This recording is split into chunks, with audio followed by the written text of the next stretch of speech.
اپنے چینل پہ ہم آپ کو خوش آمدید کہتے ہیں۔ خبر شامل کرتے ہیں اباڑوں سے۔ اباڑوں میں کاشتکاروں کی جانب سے نیشنل ہائی وے پر دھرنا۔ سندھ اور پنجاب کے درمیان ٹریفک مکمل طور پر معطل ہو گئی۔ قومی شاہراہ پر گاڑیوں کی لمبی قطاریں لگ گئیں، جس کے باعث مسافروں کو شدید مشکلات کا سامنا کرنا پڑ رہا ہے۔ کاشتکاروں کا کہنا ہے کہ ہمارا گنا الائنس شوگر مل میں جانے سے روکا جا رہا ہے، جبکہ پولیس کی جانب سے ہمارے ڈرائیوروں پر تشدد بھی کیا گیا ہے۔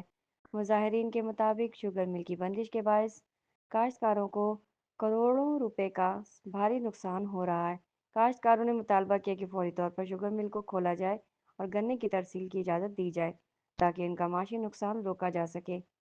دوسری جانب الائنس شوگر مل کے ایگزیکٹو ڈائریکٹر ڈاکٹر فقیر گلزار کا کہنا ہے کہ گنے کی فراہمی معطل ہونے پر شوگر مل کی کریشنگ بند کر دی گئی ہے۔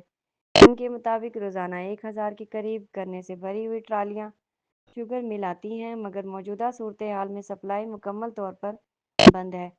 ایس ایچ او باڑو رفیق سومرو کا کہنا ہے کہ ہمارے اس معاملے سے متعلق مکمل معلومات نہیں ہے، یہ معاملہ اوپر سطح پر ہے۔ ان کا مزید کہنا تھا کہ شوگر مل اور حکومت کے درمیان معاملات ہیں، پولیس کا اس میں کوئی براہ راست کردار نہیں۔ نیشنل ہائی وے پر دھرنے کے باعث دونوں صوبوں کے درمیان ہر قسم کی ٹریفک معطل ہے، جبکہ شہری شدید پریشانی میں مبتلا ہیں۔